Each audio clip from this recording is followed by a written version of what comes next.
Hello. We all talk about the weather, right? Like if it's rainy or sunny or windy today. Weather is what's happening outside right now or over a short time. But have you heard of climate? Climate is the weather a place has over a very long time, many years. It's the usual pattern of weather. Today, we're going to explore Earth's different climate zones, which are big areas that share a similar climate. Imagine Earth wearing different temperature belts. These belts are our climate zone.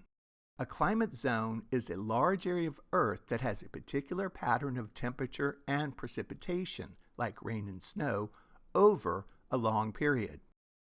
The main reasons we have different climate zones is because of the sun.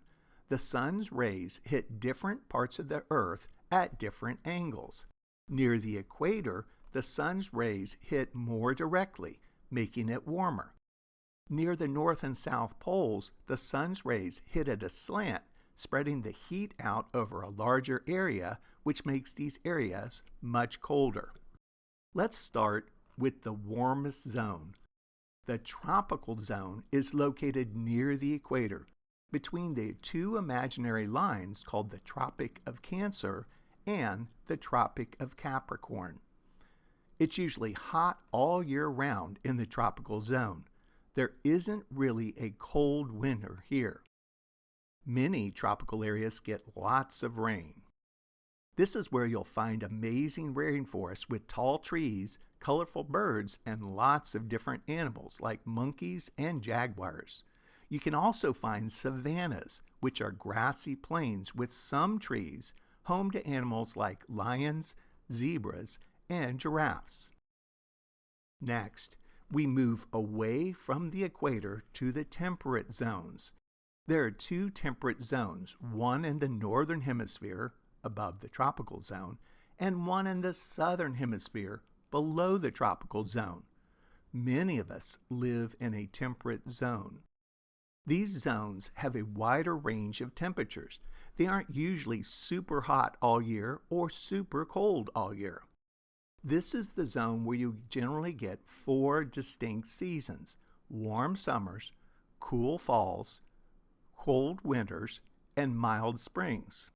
You can find forests with trees that lose their leaves in the fall, called deciduous forests, grasslands, and many different kinds of animals that are adapted to these changing seasons. Now, let's travel to the coldest parts of Earth, the polar zones. These are found around the North Pole, the Arctic, and the South Pole, the Antarctic. It's very, very cold in the polar zones all year round. Summers are short and cool, and winters are long, dark, and freezing. These areas are often covered in ice and snow. In the Arctic North Pole, you might find polar bears, Arctic foxes, and walruses. Much of it is frozen ocean. In Antarctica, the South Pole, which is a giant landmass covered in ice, you'll find penguins and seals. Because of Earth's tilt, the poles can have sunlight for 24 hours a day in summer and darkness for 24 hours a day in winter. While the climate zones are based on how far an area is from the equator, its latitude, other things can affect the local climate too.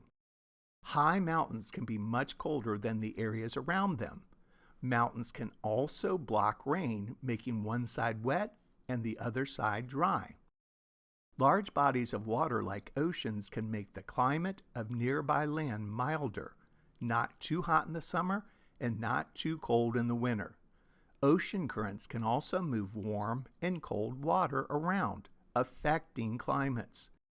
Winds carry air of different temperatures and moisture levels, influencing the weather and climate of the regions.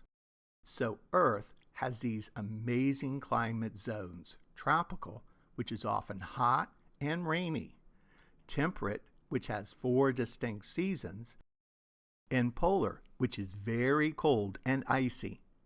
These zones are mainly created by how the sun's energy reaches different parts of our planet. Understanding climate zones help us understand why different parts of the world look the way they do and why different plants and animals live where they live. Thank you for watching.